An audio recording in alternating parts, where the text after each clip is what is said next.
পেঁয়াজ রসুন টমেটো কাজু ক্রিম কিচ্ছু না দিয়ে আজকে আমি একটা রেস্টুরেন্ট স্টাইলের পনির বানাবো। দেখুন পনিরটা গ্রেভিদার হবে আর অত্যন্ত সুন্দর হবে। ওয়েলকাম টু মাই জিমাস কিচেন। ফ্রাইং প্যান বসিয়ে আমি 1 টেবিল স্পুন মতো মাস্টার্ড অয়েল এর মধ্যে দিয়ে দিলাম, দিয়ে একটু ভালো করে তেলটা গরম করে নাড়াচাড়া করলাম। এবার 1 টেবিল স্পুন মতো বেসন দিলাম, বেসনটা দিয়েও খুব ভালো করে একটু নাড়াচাড়া করে নিতে হবে। দেখবেন একটু ভাজা ভাজা হয়ে গেছে, স্মেল ছাড়ছে। তখন আমি এর মধ্যে 1 টিস্পুন কাশ্মীরি লঙ্কা গুঁড়ো, 1/2 টিস্পুন হলুদ গুঁড়ো, 1 টিস্পুন ভাজা জিরের গুঁড়ো, 1 টিস্পুন ধনিয়া পাউডার আর 1 টিস্পুন গরম মশলা দিয়ে এর মধ্যে আরো একটা জিনিস দিতে হবে যেটা মেন, কাসুরি মেথি, 1 টিস্পুন মতো কাসুরি মেথি দিয়ে আমি এবার এটাকে একটু নাড়াচাড়া করব। গ্যাসের ফ্লেমটা কিন্তু কম রাখতে হবে। এর মধ্যে আমি আরো 1 টেবিল স্পুন মতো মাস্টার্ড অয়েল দিয়েছি, দিয়ে একটু নাড়াচাড়া করে আমি এর মধ্যে দিয়ে দেবো ব্ল্যাক সল্ট। এটা টেস্টটা ইনহ্যান্স করবে, ব্ল্যাক সল্ট দিলে, আপনারা হোয়াইট সল্টও দিতে পারেন। এরপর এর মধ্যে আমি 500 গ্রাম পনির দেবো। আমি এখানে প্যাকেটের পনিরটা ইউজ করেছি। আপনারা যদি ফ্রেশ পনির ইউজ করেন খুব সাবধানে আলতো হাতে নাড়তে হবে। কিছুক্ষণ ভালো করে হালকা হাতে নাড়াচাড়া করে এর উপর একটা কোটিং চলে আসবে, দেখবেন ব্রাউন কালারের। আর এটা মিডিয়াম ফ্লেমেই করতে হবে।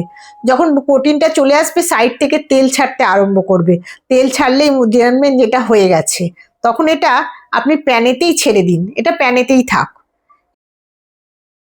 একটা বোল নিয়ে এর মধ্যে আমি 1 কাপ টক দই খুব ভালোভাবে ফেটিয়ে নিয়েছি, আর দিয়ে দিলাম 1 টিস্পুন মতো গোলমরিচ গুঁড়ো, আর 2 টেবিল স্পুন মতো ধনে গুঁড়ো, আর 2 টেবিল স্পুন মতো কাশ্মীরি লঙ্কার গুঁড়ো, আর 1/2 টিস্পুন মতো হলুদ গুঁড়ো, আর স্বাদ মতো নুন দিয়ে দেবেন।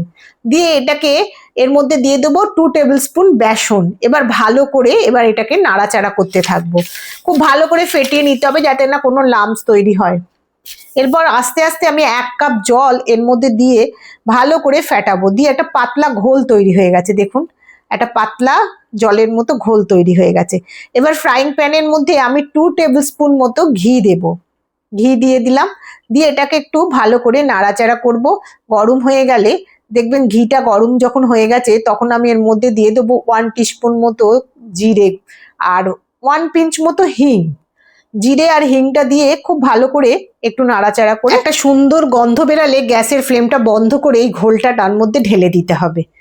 ঘোলটা কিন্তু বন্ধ করেই ঢালতে হবে। বেশ ভালো করে নাড়াচাড়া করার পর গ্যাসটা জ্বেলে দিয়ে এর মধ্যে আমি দিয়ে দিলাম 2-3টে কারি পাতা আর 1/2 টিস্পুন মতো চিনি দিয়ে একটু ভালো করে নাড়াচাড়া করতে থাকবো।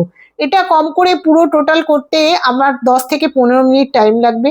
এর মধ্যে আমি 2টো কাঁচা লঙ্কা কুচি দিলাম, আর জুলিয়ান কাট 1 ইঞ্চি আদা জুলিয়ান কাট করে দিয়ে দিয়েছি।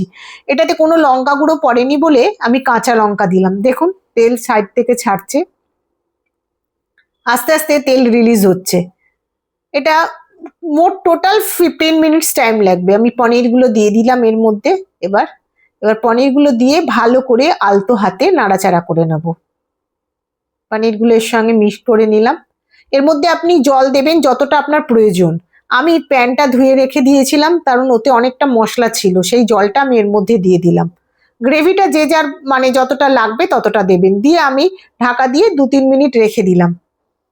গ্যাসের ফ্লেম কিন্তু অলওয়েজ মানে কম থাকবে। এবার দেখুন নাড়াচাড়া করে দিয়েছি, দিয়ে আমি এর মধ্যে দিয়ে দেবো 1 টিস্পুন মতো কাসুরি মেথি, রোস্টেড কাসুরি মেথি, আর অল্প একটু ধনেপাতা দিয়ে আবারও ঢাকা দিয়ে 5 মিনিট রেখে এবার সার্ভ করে দেব। দেখুন কত সুন্দর হয়েছে আমার পনির।